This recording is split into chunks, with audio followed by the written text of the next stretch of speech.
Do you want a cheap and easy way to keep what you do on the internet anonymous and secure? Try ProXPN. For $6.25 a month, you can safely surf the web anywhere in the world. Do you travel a lot? With ProXPN, you can even get on websites such as YouTube and Netflix that are blocked in some countries. Devices currently supported with premium membership are Windows, Mac, Linux, iOS, and Android. ProXPN, keeping you anonymous since 2009. Try today. Link in the description below.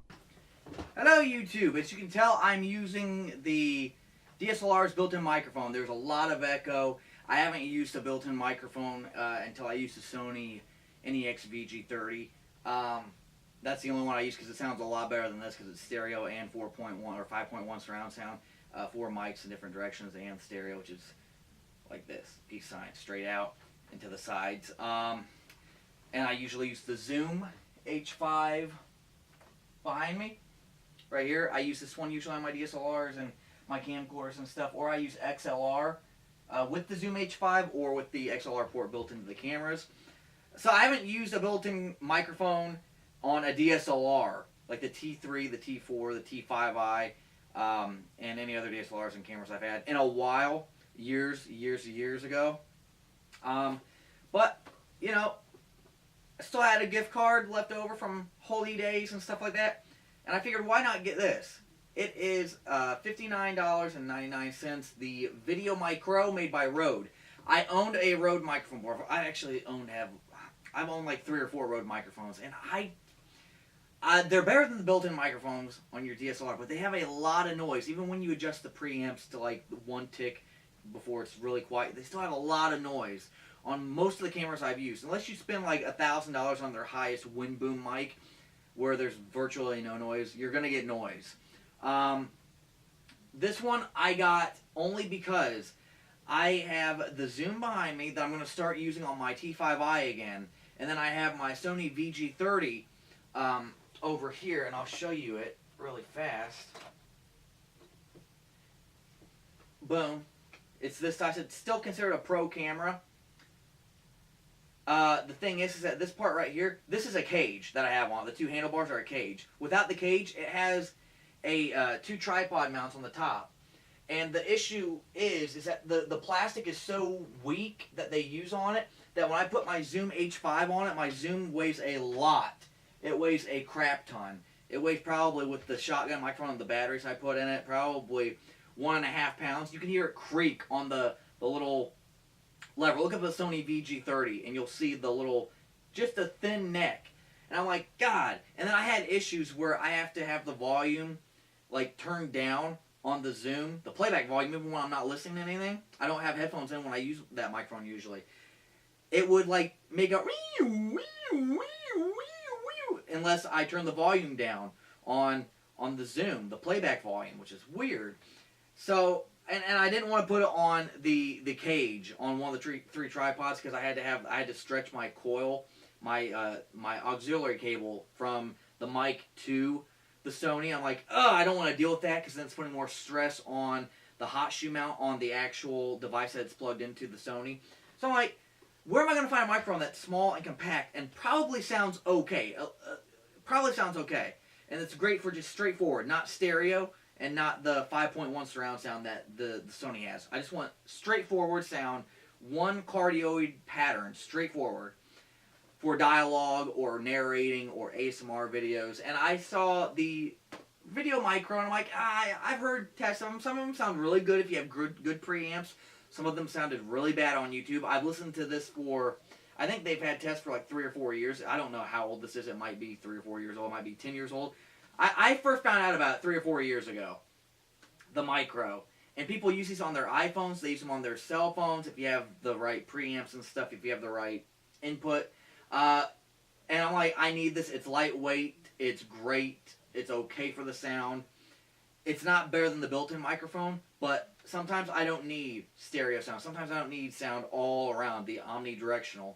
Sometimes I need sound just straightforward, and I can edit most of the noise out in my video editor or Audacity or whatever editor I have. I have like multiple video editors and sound editors. But yeah, this was $59.99 at Best Buy. You can find them cheaper online. I'm pretty sure you can find coupons on Amazon with them, but I had a gift card for Best Buy and I can't use that on Amazon. 2-year warranty. No battery required. It is phantom powered. if your camera does not support plug-in power, phantom power, this will not work. It will be dead silent, or it will be with no sound. I'm pretty certain that the Sony VG30 has phantom power because I plugged in my interview microphone, my Sony Lav microphone into it, and it worked fine from the battery. No battery required. Compact size Rilocate lyre suspension mount included. The suspension mount is that little thing right there, the little black thing that goes around and guards it. Included furry windshield, so it does have the windshield, so it's great for when going outside. And you're gonna hear a difference. I'm gonna use it on my Canon. I am from this distance and then from up close with the wind muff on. The VideoMicro is a compact microphone designed to improve the audio quality of your videos. It incorporates a high-quality cardioid condenser microphone capsule for great audio recordings when used with a wide range of cameras. Compact size, Rycote lyre suspension mount included, and Rode microphones, Rycote onboard sound system. And it should come with the cable too to plug it in to your camera.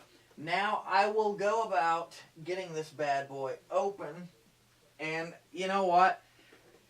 Whew, you know what? I'm kind of excited because I can just, with the Sony, I can leave this on it and just unplug it and go straight to the onboard microphone when I want to do stereo, or maybe I'm having two people have a conversation and they're spread farther apart. I can just unplug, boom, get the stereo or the omnidirectional on the Sony, and then, oh wait, I got like a close-up on someone's face on an interview or on a scene or something like that, and it's boom, just plug it right back in.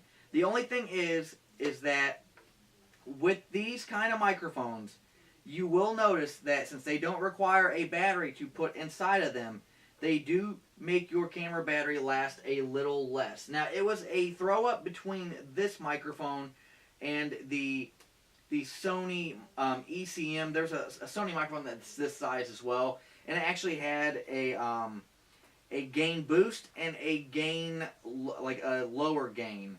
That way you wouldn't get a lot of external noise. And I saw a lot of reviews on that Sony that said, hey, it lowered my battery really fast, and the quality had a lot of noise even with the negative 10 dB dB effect added onto it. And it used the multi-hot shoe on the Sonys, which basically provide battery power to the hot shoe mount, so you don't need a wire. I'm not going through that. It sounds like it's going to take even more power than this one. It might take the same power. I don't know. Time will tell when I use it over time. But yeah, this can be used with DSLRs like the T3i, T4i, T5i. It can be used with the Zoom. If you have a Zoom microphone, a newer Zoom microphone like the H2 and up. I don't know if the H1 supports plug-in phantom power, whatever it's called. And I don't know. It's just one of those things that I'm like, I don't want to have a gift card. I don't want to hold it for the rest of my life in my wall, letting it rot. I was looking for Phantom 3 batteries, and none of the Best Buys had it. And finally, I'm like, every Best Buy has had one of these. Not every Best Buy had the Sony mic either. If I went to the Greenwood Best Buy, which had the Sony ECM mic, I probably would have gotten that over this. Even though I just said that, I didn't like the sound of them, like the reviews and stuff. This one doesn't have perfect reviews either. But at least I know that if I have a Galaxy or an iPhone, I usually can plug this into it, and I'm going to get a new iPhone soon, rather than stick with my ZTE Z Max Pro. And I'm going to test it out on there too. Oh, wow. Okay. I love the box, by the way. Rode, if you're watching this, I love the box. That wind muff is pretty nifty. And this is a high-quality wind muff. This is one of those cheap wind muffs. And there's the Lycote mount. I remember I had problems. I had the Rode VideoMic Go, and there was like 3 other Rodes I had. Oh, I just broke it. Uh-oh. Warranty. No, I'm kidding. I didn't break it. Anyway, it comes with the manual. Basically, everyone that's going to have an issue with this is going to say, I love how hard the plastic is. And it doesn't even smell. Even the furry doesn't smell. That's cool. And it's kind of a heavy mic. Not like heavy enough to break my... It's not as heavy as a Zoom. But that is cool. Way better than the VideoMic Go. And it already had the wind muff on it. That is cool. The wind muff is kind of a little difficult to take off, but that is cool. Even it's got the Rode name on it. Awesome. I love when they brand their stuff. I hate cheap Chinese stuff that isn't branded. I don't know, something about just seeing a name on stuff makes me feel better about it. And it does have good enough. It does have a tripod mount on the bottom of the Ryco. So if you want to attach this to a tripod, you certainly can. One thing that I absolutely love about Rode mics is how they include the Lyco, because it cuts vibration. If you are going on, like you're in the back of a truck going down a mountain that has rocky roads, this Ryco is probably not going to take out all the vibration of you jumping up and down. Now the only bad thing about Rycos is I do not like how you feel like you're going to break them just to get them on. That's my only complaint about Rycos, is that they are shock absorbers. And I've snapped my finger on these too, and it hurts so badly. There we go, baby. Got it. All right. Yeah, see the Ryco, it moves. It's kind of like angling. And I got it right where it shows it on here too. Yeah, I got it right where it shows it. And I don't like how it's like, the mic, it's kind of like the mic is too heavy for it. Hang on. Maybe I gotta move it down more. I might move it down more because I gotta distribute the weight. There we go. So it's a little different than how it looks on the box, because if you do it on the box, it's gonna lean forward. This one doesn't lean forward as much. Anyway, I'm gonna test it out on the Canon. Okay, for some reason my T5i has been acting up just a tiny bit. Ever since I first got it like 3 or 4 years ago, I've been having issues with it. And I have periods where it's fine. This is the Rode Micro plugged in. 4 ticks from the left, because when I put it all the way to the left, 1 tick from the left, where it's completely mute, it was really, really soft. So I'm going to get up. From here, you heard the echo from the original. I hope it's working. I can't really tell. I mean, I don't know. So I'm going to get up and get closer. I'm about, let me see, 8 ruler lengths away from the camera. And it looks like I'm really close, but that's my 50mm on my crop sensor zoom super end. So I'm going to get closer and closer, and here I go. This is the Rode VideoMicro. This is the Rode VideoMicro. This is the Rode VideoMicro. This is the Rode VideoMicro. This is the Rode VideoMicro, and I'm covering the whole freaking screen. Yeah, I am. Now here I am talking from the side. From the side, I'm talking from the side. I'm talking from the side. I'm talking from behind the camera. I'm completely behind the camera. How does it sound? Does it sound like a shotgun microphone? Now I'm slowly getting closer to the front of the camera. I'm getting closer to the front of the camera. And then here I am doing an interview shot. Oh, hello, I'm blurry, but the background's in focus. I look like a ghost. I'm not real, I'm fake. But anyway, I'm getting closer, I'm getting closer. Hello, this is History and Reviews doing a voiceover when my mouth is a few inches away from the microphone. How did that sound? Okay, I have the microphone where it is directly in the middle because I just watched it when I had it 2 ticks from the side, and it appears it wasn't as loud as it was saying it was. And I did notice there was reduced echo, like really reduced echo. Now I have it slightly louder so it can sound like it's closer to me. Usually when you increase the preamp like output sound, the dB of your microphones on your camera menu, you'll get more noise. It'll pick up more things. I'm hoping that this is gonna rectify some issues I have, because with the zoom, it's so long.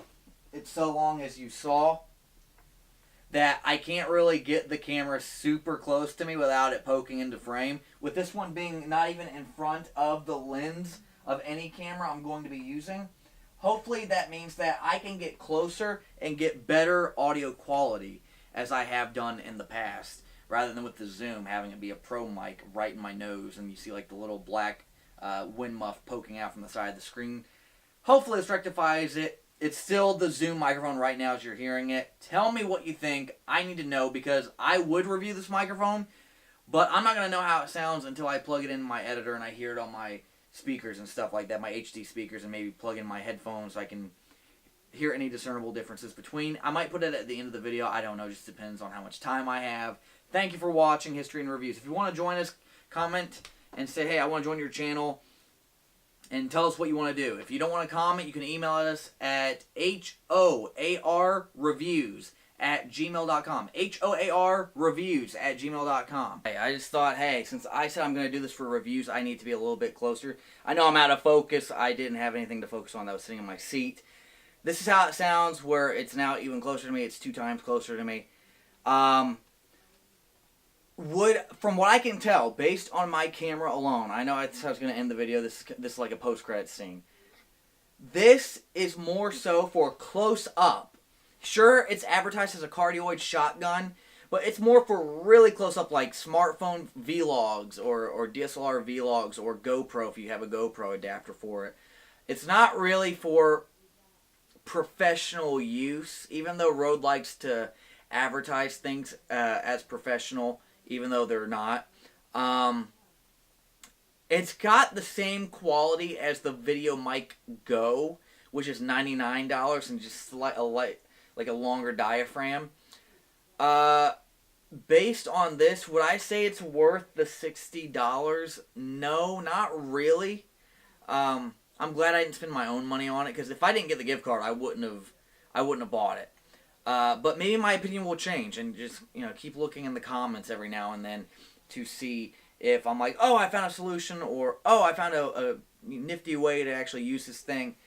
So for maybe dialogue, like up close scenes, like this, it might be okay. If you have like 2 people talking in a restaurant, and there you go to get the better effect. Boom, cinematic effect. 2 people talking. Hey, what do you want? I want me a hot dog. Well done. Well, we can't do that. We don't sell hot dogs. We don't sell them well done either. Well, that makes me mad. I'm going to beat you up. Now, see, it might be okay for stuff like that, but I was out of focus then, too. But, yeah, you get the cinematic effect. And it's $60. It's, I think, overpriced. It's just you're buying the name. But for beginners, YouTubers, makeup tutorial artists, and stuff like that, makeup tutorials, if you have 2 cameras, you have like a camera that's this close on the face, this is perfect for like close-ups, like this. But it's not perfect for far away, hey, we're doing the swatch, because you're going to get room echo. You're going to want a different micro. You're going to want a Zoom H5 with the shotgun capsule. But for this stuff, yeah, it's okay for it. It's not the best, it's not the worst, but it's okay for it.